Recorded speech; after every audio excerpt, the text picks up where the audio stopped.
natural processes look like. In nature, everything balances itself out. Like you've got raptors that take care of rodents, that take care of insects, that take care of bacteria and process nutrients in the soil and give. Sometimes seed way too many plants. I guess my aspirations are higher than my capacity, but I don't want to, so I don't have time to plant these plants right now, or I guess I don't have time to prep the beds to plant them in, but some of them are perennials. If they were annuals, like this is shiso, and I'll probably just, let that one go because it's August, but these are all perennials and they could start my perennial bed and I could get a kickstart on it in the spring. But in these cells, you can see like a lot of stress is happening. There's like signs of stress are purpling, drying out. I'm noticing like some of the ones on the edges like are just struggling to get watered all the way.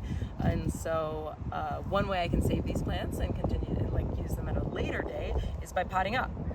Because there's limited, the water is an issue, but also there's limited space, so you can start to see like that they're getting root bound, and there's limited nutrients, so they just are kind of like going dormant or just surviving. So instead of like spending all the time to bed prep and transplant, I just fill a bunch of 4-inch pots with potting soil. I use like potting soil with 10% worm castings, and then I will really simply, and I try to do this like really quickly, I filled the pots fairly full with soil, and then I just shove the plug in, getting good root soil contact, and if there's any dryness in the plug, like putting them in the wet soil will make the roots want to travel to the water, which is good.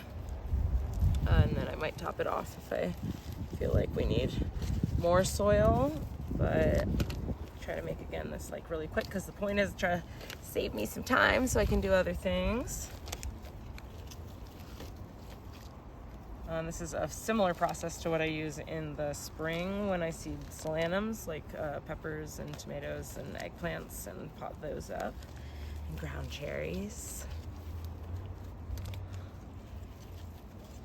And then now I have still a tray to take care of, but this time it'll hold water a lot longer, so I don't have to water it quite as often, and it will have more nutrients, so it can live long enough for me to do the bed prep I need to get them in the ground.